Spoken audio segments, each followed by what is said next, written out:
चलो करते हैं शुरू। कंज्यूमर इक्विलिब्रियम शुरू किया था हमने। Consumer equilibrium part A utility approach चल रहा था हमारा, और उसमें एक क्लास हुई है हमारी अभी। ठीक है, यूटिलिटी अप्रोच में हमने 3 कॉन्सेप्ट पढ़ लिए हैं, 3 कॉन्सेप्ट तक हम डिस्कस कर चुके हैं। चौथे कॉन्सेप्ट से हमें पढ़ना है, उसके बाद 5वें कॉन्सेप्ट पे आएंगे। 5 ही कॉन्सेप्ट हैं इसके अंदर, 5वां थोड़ा बड़ा है, उसमें अलग अलग अप्रोच होंगे।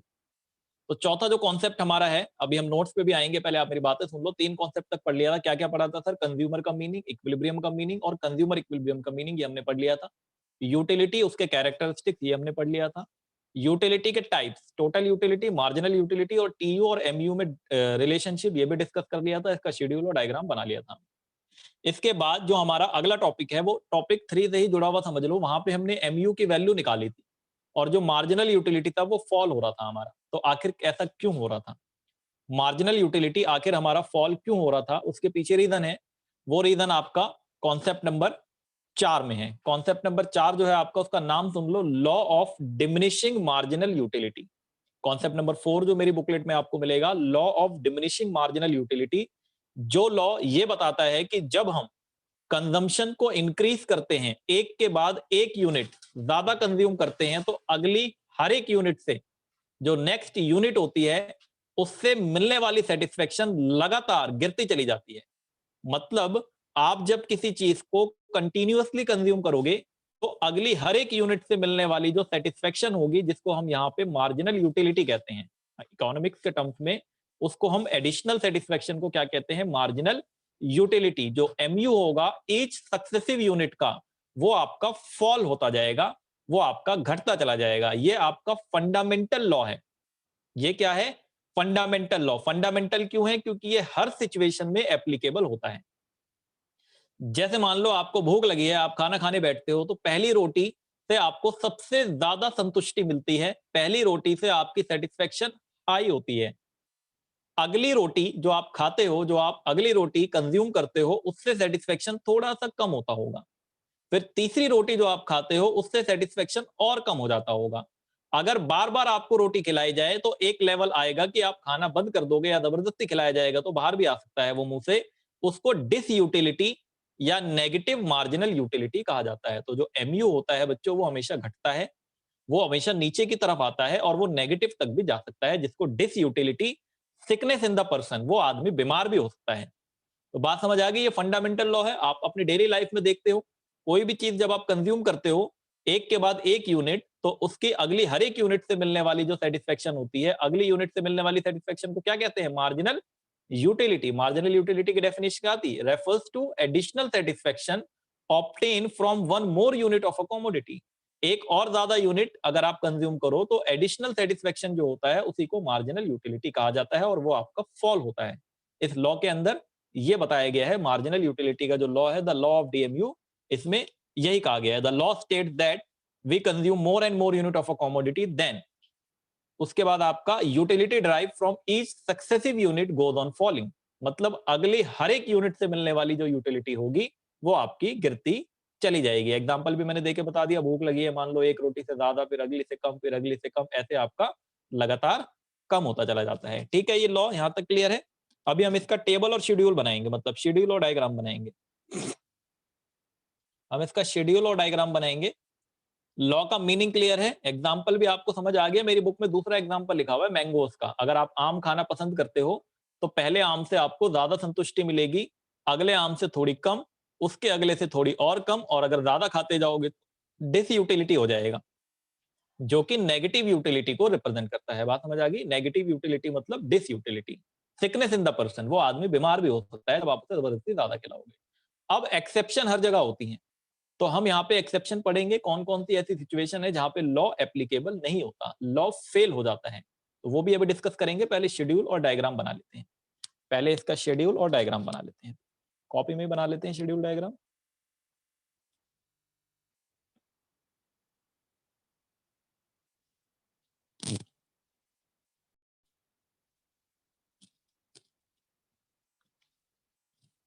ये लास्ट क्लास में हमने बना लिया था, टीयूएमयू का डायग्राम शेड्यूल दिख रहा है आपको। अभी मैं लॉ ऑफ डीएमयू करा रहा हूं आपको, law of DMU, law of diminishing marginal utility, law of diminishing marginal utility. तो आप देखें यहाँ पे इसका शेड्यूल और डायग्राम बनाने जा रहे हैं। Law of diminishing marginal utility का शेड्यूल एंड डायग्राम। ये एक काम करते हैं, नेक्स्ट पेज पे बना लेते हैं, नेक्स्ट पेज पे बना लेते हैं। Law of diminishing marginal utility, मान लो हम यहाँ पे ले लेते हैं आइसक्रीम कंज्यूम। फॉर एग्जांपल हम यहाँ पे ले लेते हैं आइसक्रीम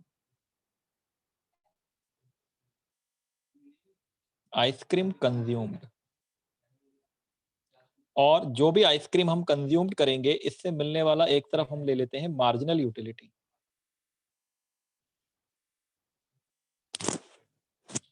मार्जिनल यूटिलिटी,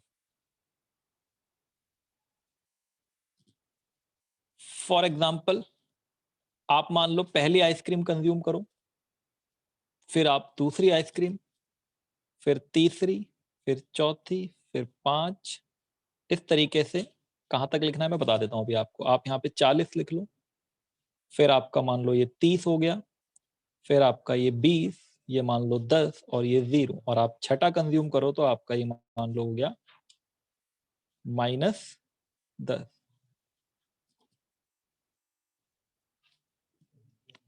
तो ये MU घट रहा है, आपका मार्जिनल यूटिलिटी फॉल हो रहा है। अच्छा, इसका कोई ट्रेंड नहीं होता है, MU कैसे फॉल होगा अभी आप सिर्फ इतना समझ लो, बस आप थोड़ा लॉजिक मत लगाओ यहाँ पे, रिलेशनशिप वाला डिफरेंस वाला MU फॉल होगा, आप इतना ध्यान रखोगे। अच्छा, इसको अगर हम डायग्राम पे दिखाएं तो जरा देखो डायग्राम पे ये किस तरीके से आएगा। अगर आप फ्री हैंड डायग्राम बनाओगे तो जैसा मैंने पहले बनाया था वैसा बन जाएगा डायग्राम, और अगर आप फ्री हैंड नहीं बनाना चाहते, आप मान लो एक बार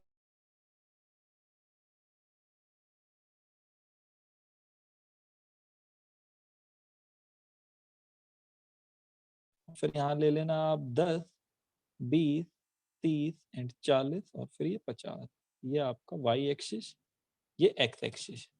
यहाँ पर आप ले लेना यूनिट। मेरा नेटवर्क अनस्टेबल बता रहा है, चलो कोई नहीं। ये ओरिजिन हो गया, यहाँ आपने ले लिया 1, यहाँ ले लिया 2, यहाँ 3, यहाँ 4, यहाँ 5, और लास्ट में यहाँ ले लिया 6।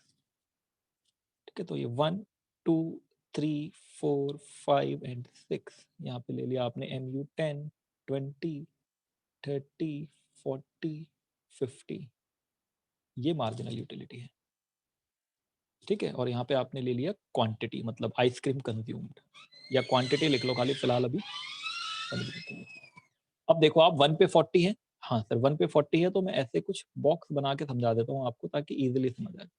1 पे 40 है, 2 पे 30 है, हाँ सर 2 पे 30 है, 2 पे 30, 3 पे 20 है तो 3 पे 20, 4 पे है 10, 4 पे 10, 5 पे है 0, 0, और यहाँ पे है -10, 6 पे है आपका -10, तो नीचे की तरफ।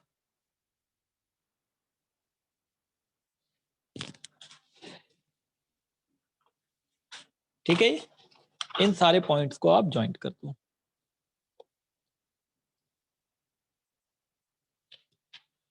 इन सारे पॉइंट्स को ज्वाइंट कर दो। थोड़ा सा ना ये आगे पीछे हो गया है गलती से, ये मुझसे थोड़ा सा आगे पीछे हो गया, आप लोग ध्यान देना। मैं एक मिनट सही कर देता हूँ इसको अभी। ये वाली जो लाइन है ना, ये थोड़ी टेढ़ी हो गई मुझसे, ये लाइन आपकी यहाँ तक आनी चाहिए, और इस 4 को यहाँ ले लो। ठीक है ना, मतलब ये नीचे की तरफ जाएगा, डाउनवर्ड स्लोपिंग बनेगा ये। आप बस ये समझो कि ये डाउनवर्ड स्लोपिंग बनेगा। जो आपका मार्जिनल यूटिलिटी कर्व होगा ये कैसा बनेगा, डाउनवर्ड स्लोपिंग, नीचे की साइड होगा, डाउनवर्ड स्लोप होगा इसका।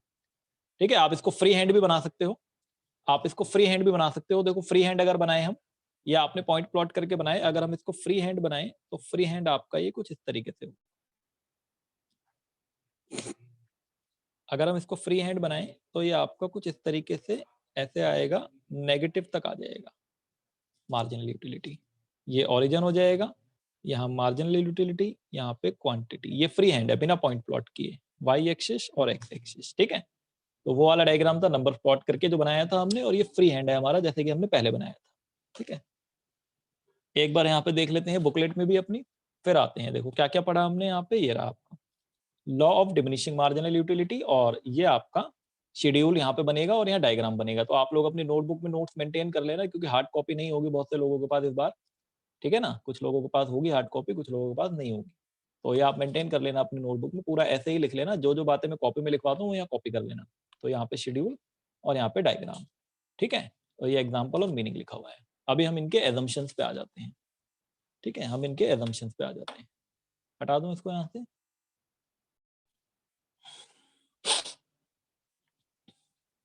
तो ये law of diminishing marginal utility हमने डिस्कस किया। लॉ ऑफ डीएमयू आपको पता चल गया क्या होता है लॉ ऑफ डीएमयू, और इसका शेड्यूल और डायग्राम बनाया। इसके कुछ एजम्पशंस होती हैं बच्चों। एजम्पशन का मतलब होता है कुछ बातें हमें माननी पड़ती हैं जिसके बेस्ड पे हमारा लॉ एप्लीकेबल होता है। वो कौन कौन सी बातें हैं, उनमें कुछ दो बेसिक एजम्पशन है, बाकी बहुत सारी एजम्पशन है, अभी हम नोट्स में से पढ़ लेंगे। दो बेसिक है, एक तो है स्टैंडर्ड यूनिट। जब आप कंजम्पशन करोगे तो कंजम्पशन एक स्टैंडर्ड यूनिट में होना चाहिए। तो कंजम्पशन जब आपका स्टैंडर्ड यूनिट में होगा तो ही लॉ एप्लीकेबल होगा। स्टैंडर्ड यूनिट का मतलब क्या है, जैसे पानी पीने के लिए ग्लास का इस्तेमाल होता है तो पानी ग्लास में पिया जाएगा, चाय पीने के लिए कप का इस्तेमाल होता है तो चाय कप में पी जाएगी। अगर किसी को बहुत ज्यादा प्यास लगी है और वो ग्लास में पानी ना पी के किसी और चीज से या चम्मच से पानी पिएगा तो फिर उसका जो लॉ है वो एप्लीकेबल नहीं होगा, उसका सेटिस्फेक्शन बढ़ेगा घटेगा नहीं।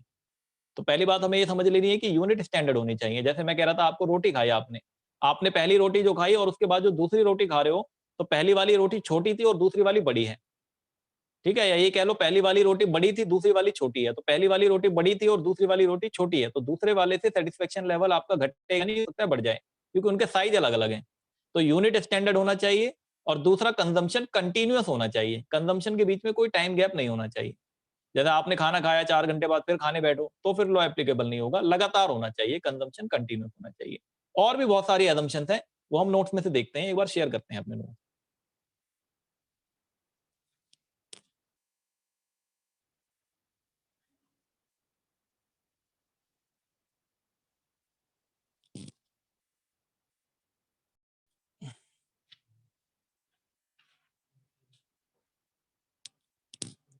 ये चल रहा था हमारा चैप्टर यूनिट 2, हमारा हम पढ़ रहे हैं इसमें कॉन्सेप्ट नंबर 4। कॉन्सेप्ट नंबर 4 पे आ जाते हैं बच्चों, ये रहा कॉन्सेप्ट नंबर 4। कॉन्सेप्ट नंबर 4 पे आ जाते हैं हम। कॉन्सेप्ट 3 हमने पढ़ लिया था लास्ट क्लास में, अभी हम कॉन्सेप्ट 4 पे आ जाते हैं नीचे। ये रहा कॉन्सेप्ट 4 आपका, law of diminishing marginal utility. Law of diminishing marginal utility, देखो आप एक बार, अभी मैं आपको सारी बातें समझा चुका हूं इसमें, बस आपको देखना क्या चीज है इसके अंदर कि ये लॉ किस बारे में डिस्कस करता है। तो आप law of diminishing marginal utility यहाँ पे देखेंगे तो आप यहाँ पे दिखाई देगा आपको, मीनिंग इसका लिखा हुआ नजर आ रहा है आपको, जो मैंने बताया जैसे जैसे आप कंजम्पशन बढ़ाते हो, ये देखो द लॉ स्टेट्स दैट, ये रहा आपका the law states that as we consume more and more unit of a commodity, the utility derived from each successive unit, the utility derived from each successive unit goes on decreasing। तो अगले हर एक unit से मिलने वाला utility decrease होता जाएगा। ये आपका law of diminishing marginal utility का मीनिंग। फिर एग्जांपल आपको दिख रहा है, this law describe a fundamental tendency of human nature. Suppose a person has a liking for eating mangoes, the first mango gives, जो पहला आम होगा, गिव्स ग्रेट प्लेजर, बहुत ज्यादा खुशी मिलेगी, बहुत ज्यादा संतुष्टि मिलेगी। द सेकंड गिव्स, तो दूसरा मैंगो होगा, less satisfaction then the earlier one, जो दूसरा वाला होगा उससे पहले वाले के मुकाबले थोड़ी कम सेटिस्फेक्शन मिलेगी, एंड सो ऑन, और ऐसे ही चलता रहेगा। If we force him to take mangoes continuously ही may lose interest in mango itself, हो सकता है कि वो अपने इंटरेस्ट खत्म कर दे मैंगोज में। So the utility goes on reducing and reach zero, तो जो यूटिलिटी है वो आपका घटेगा और जीरो तक पहुंच जाएगा। इन case of further consumption utility में भी बिकम नेगेटिव, जो यूटिलिटी है वो आपका नेगेटिव या डिस यूटिलिटी को रिप्रेजेंट करेगा, जिसको causing sickness in the person, मैंने बताया आपको, वो आदमी वो इंसान बीमार भी हो सकता है, वो आदमी वो इंसान बीमार भी हो सकता है। बात समझ आ गई? तो लॉ ऑफ डीएमयू कहता है जैसे जैसे आप कंजम्पशन किसी चीज का इंक्रीज करोगे, उससे मिलने वाली सेटिस्फेक्शन लगातार कंटिन्यूअसली आपकी गिरती चली जाएगी, बस। ठीक, आते हैं इसकी एजम्पशन पे। शेड्यूल डायग्राम भी बना लिया था हमने, ये जगह आपकी शेड्यूल डायग्राम की है, ये नोटबुक में अभी बनवा दिया था मैंने आपको, ठीक है ना। तो नोटबुक में हमने शेड्यूल डायग्राम बना लिया था। अभी हम इनकी एजम्पशन पे, जिसमें से 2 एजम्पशन मैं आपको समझा भी चुका हूं, बाकी के एजम्पशन नोट्स में से बताता जाऊंगा मैं साथ साथ।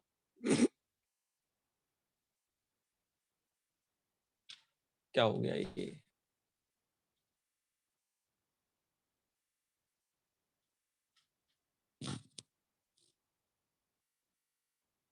नेटवर्क प्रॉब्लम हो रही है क्या? एक मिनट, ठीक है।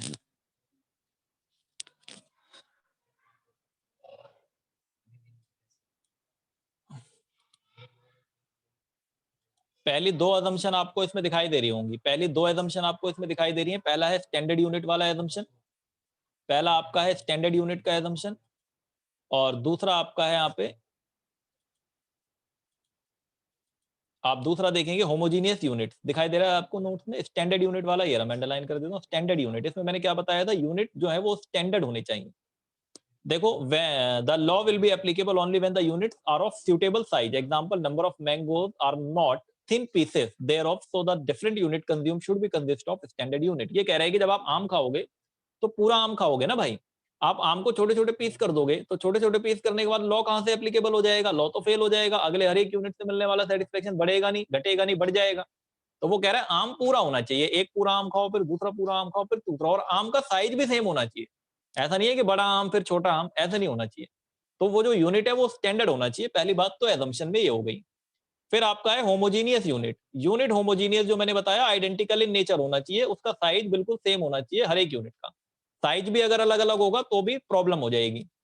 फिर तीसरा मैंने कॉन्टिन्यूअस कंजम्पशन, ये वाला मैंने आपको बता दिया था अभी थोड़ी देर पहले। कॉन्टिन्यूअस कंजम्पशन का मतलब क्या बताया था मैंने, कि लगातार होना चाहिए कंजम्पशन, किसी तरह का कोई टाइम गैप नहीं आना चाहिए, किसी तरह का कोई टाइम गैप नहीं आना चाहिए। अगर कोई टाइम गैप आ जाएगा तो उसकी वजह से भी प्रॉब्लम हो सकती है। तो किसी तरीके का कोई टाइम गैप नहीं होना चाहिए।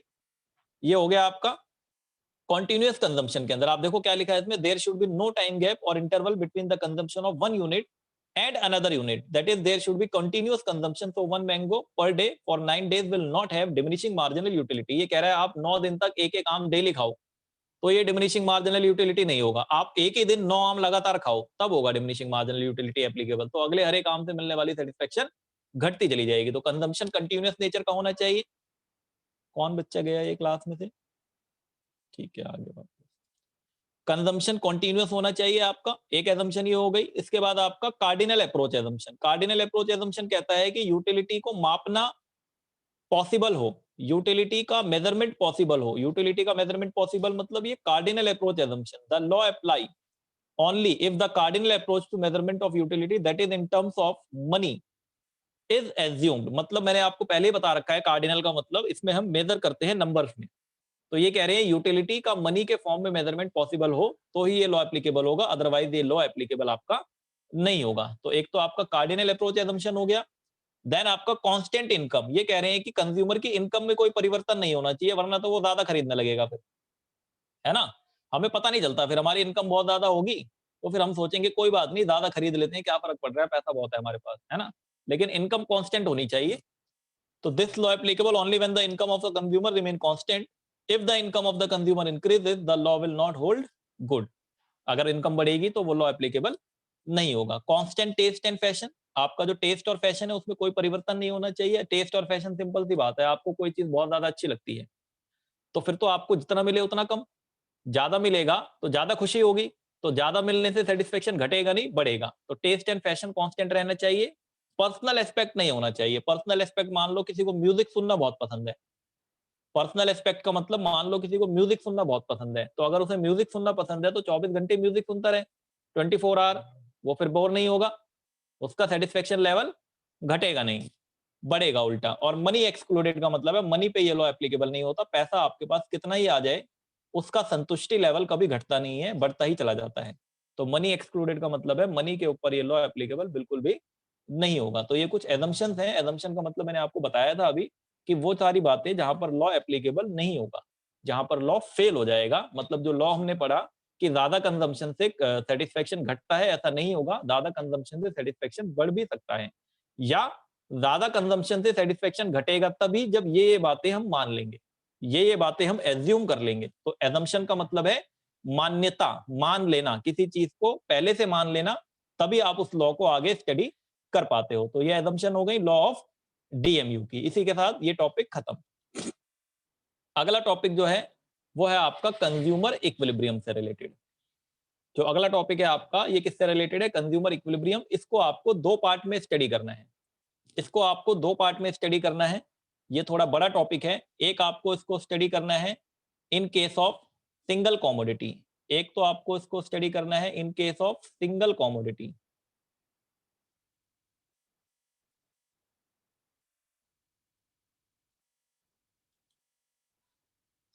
आप यहां पे देखेंगे ये वाला आपको दिख रहा है in case of single commodity.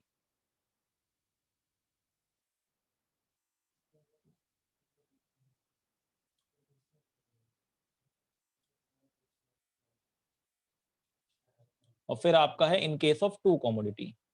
दो है आपका in case of single commodity और in case of two commodity. तो in case of single commodity पहले डिस्कस करेंगे, उसके बाद हम डिस्कस करेंगे in case of two commodity. ठीक है, यहाँ पे आ जाते हैं हम अपने स्टार्टिंग पे, जहां पे थे वहीं। वैसे तो 26 मिनट हो चुके हैं, 14-15 मिनट में ये टॉपिक खत्म नहीं हो पाएगा जहां तक मुझे लग रहा है। तो एक काम करें, इतना ही छोड़ देते हैं आज, है ना। अगली क्लास में कंज्यूमर इक्विलिब्रियम स्टार्ट कर देंगे फिर, ठीक है ना, ताकि थोड़ा थोड़ा धीरे धीरे करके हमें समझ आता रहे, क्योंकि 26 मिनट में उसको समझा पाना पॉसिबल नहीं है। उसमें टेबल वेबल बनेगी, डायग्राम वायग्राम सब बनेगा, एक्सप्लेनेशन वगैरह सब होगा। तो अगली क्लास में एक काम कर सकते हैं हम कि हम दोनों कंप्लीट कर लेंगे, सिंगल कॉमोडिटी और डबल कॉमोडिटी में दो केस होंगे। मैं समझा देता हूँ पढ़ना क्या क्या है। मैं अब आगे कंज्यूमर इक्विलिब्रियम जो कि हमारा चैप्टर था, उसका एनालिसिस हमें डिस्कस करना है आगे। कंज्यूमर इक्विलिब्रियम आपका कब कैसे होगा, मतलब सिंगल कॉमोडिटी अगर एक कॉमोडिटी कंज्यूम करेगा कंज्यूमर तो कैसे होगा, उसका क्या तरीका है। अगर वो एक से ज्यादा दो या दो से ज्यादा कॉमोडिटी कंज्यूम करेगा तो उसका क्या तरीका है, क्योंकि हो सकता है दोनों गुड्स का प्राइस बराबर हो या दोनों गुड्स का प्राइस अलग अलग हो। तो अगर प्राइस सेम होगा तो कैसे होगा, अगर दोनों गुड्स का प्राइस अलग अलग है तो कैसे होगा। बस ये तीन केस अगर आपने पढ़ लिए फिर ये चैप्टर क्लोज, मतलब ये वाला पार्ट ए खत्म। कार्डिनल यूटिलिटी एनालिसिस आपका क्लोज हो जाएगा, कार्डिनल यूटिलिटी अप्रोच आपका खत्म हो जाएगा ये तीन टॉपिक पढ़ने के बाद। बात समझ आ गई मेरी, मैंने क्या बोला। Consumer equilibrium in case of one commodity, फिर consumer equilibrium in case of two commodity, उसमें दो केस, इक्वल प्राइस और अनइक्वल प्राइस, तो टोटल तीन केस हो गए। और ये 6 नंबर में क्वेश्चन बनता है, इंपॉर्टेंट टॉपिक है इसलिए। अभी यहां तक किसी को कोई प्रॉब्लम हो तो पूछ लो। मैंने क्या पढ़ाया आज की क्लास में 25-26 मिनट में, हमारा सिर्फ इतना ही हुआ है कि law of diminishing marginal utility क्या होता है और इसकी एजम्पशन क्या क्या हैं। Law of diminishing marginal utility क्या होता है और इसके एजम्पशन क्या हैं, वो एजम्पशंस मैंने डिस्कस करी हैं। लॉ ऑफ डीएमयू का मीनिंग मैंने डिस्कस करा है और उसके बाद उसका शेड्यूल और डायग्राम डिस्कस करा है। ये टॉपिक हमने डिस्कस करा है। अगर आप लोग बोलो तो मैं पढ़ा दूं, वो आधा अधूरा रह जाएगा, कोई फायदा नहीं होगा। ठीक है ना, 40 मिनट्स में क्लास ओवर हो जाएगी। बंद कर दें आज, नहीं? ठीक है, फिर कल जो होगा वो बैच वाली क्लास है, उसमें होगा जो टॉपिक चल रहा है वही कंटिन्यू।